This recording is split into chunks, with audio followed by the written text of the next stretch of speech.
Back at Spa-Francorchamps in Belgium, the 5th race weekend for the Formula 3 European Championship. And oldest driver in the field, 24-year-old German Markus Pommer, racing for Team Motorpark. He tells us about handling a Formula 3 car.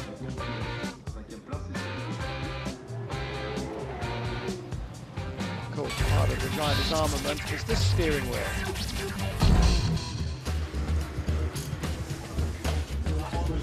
Hello Formula 3 fans, my name is Markus Pommer from the Team Motorpark and I want to show you my steering wheel.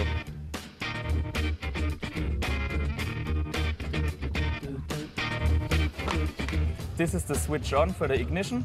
Now the ignition is on. You can see it on display. Normally in qualifying I drive with this page. I can see my last lap, my best lap, my speed, my total laps, my RPM, but I have different pages. I have to check my water temperature because if the engine is too hot, I have not enough power because the system slows down a bit. Here you can see my brake balance. In F3 you drive around 58 to 62% on the front. The steering angle, all the information. This is the starting button. This is the fuel pump.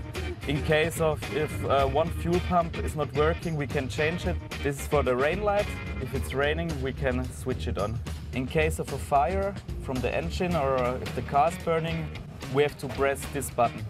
This is for the brake balance. If I go to the left, the brake balance goes around 1% to the front.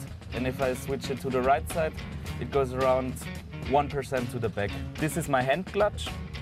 We have also a foot clutch, but for the start, I think the hand clutch is better because I can go on the brake and can already go to the bite point. That was my steering wheel, and now you can see it in the race action.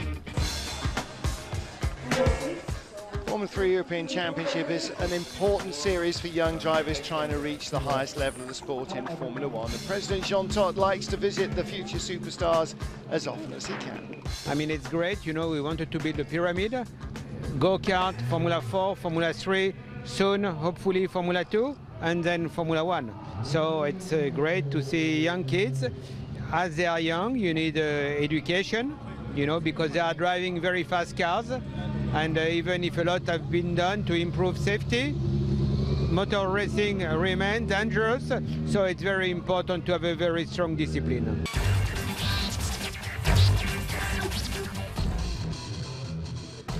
After complicated qualifying 2 and 3 grid position drop, Giovinazzi starts from 13th with championship leader Leclerc not too far further forward in 10th place. 2 new names to conjure with on the front row then, Mikkel Jensen on pole and Brandon Maizano on the outside of the front row. Good start from number 27, Mikkel Jensen, and from Lance Stroll. Rosenqvist attacking from behind as they go into La Source. Brandon Maizano getting mugged on the way out of La Source and up the hill, and he loses 3 spots early on. Jake Dennis in number 2 and Felix Rosenqvist in number 1 in 3rd and 4th place.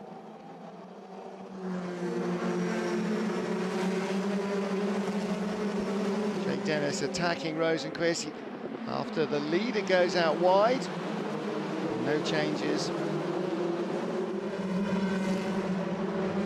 Then moving up to 3rd place. Later on at the bus stop, Kang Ling, Moreno and Tatiana Calderon.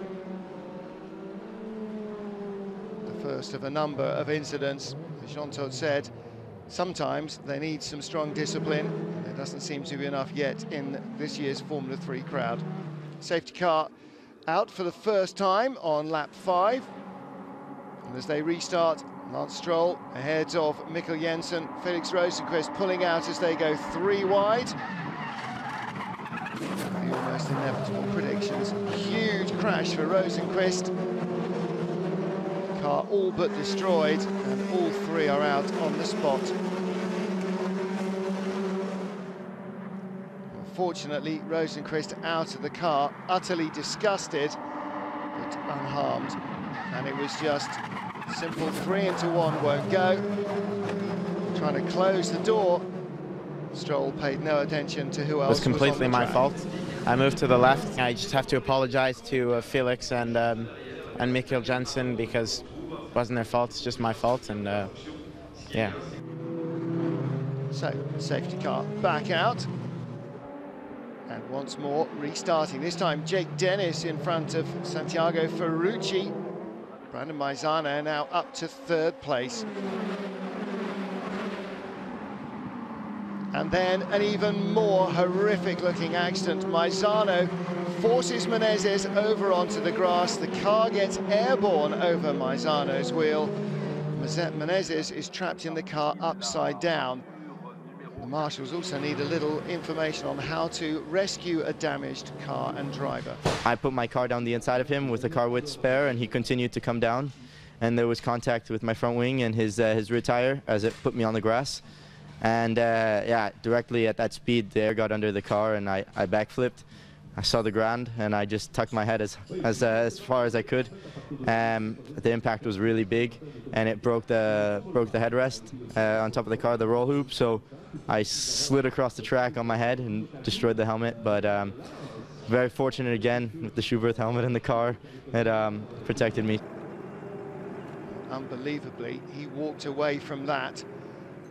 That was more luck than judgment. Race 2 ending under safety car.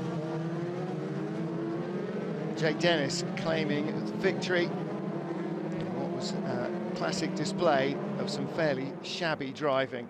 But Jake Dennis ends up with the points. Yeah, obviously I'm really happy. I've taken my 3rd win of the season. I feel like I've obviously the bad luck which I had in Po with the suspension broke with 3 minutes to go. I feel like I've got that back now, really. Obviously, unfortunately, I ended under safety car. Jake did a great job with the restarts, made it a bit difficult for me, but everyone did a great job, and thank everyone for coming out to watch. It's the first podium. The first is always the first, so I mean, I'll always remember this race. And in a circuit like Spa, it's incredible. Well, the race will be remembered for more than that. Fortunately, Gustavo Menezes escaping from that incident. Jake Dennis on the top step of the podium. Spa, slippery when wet.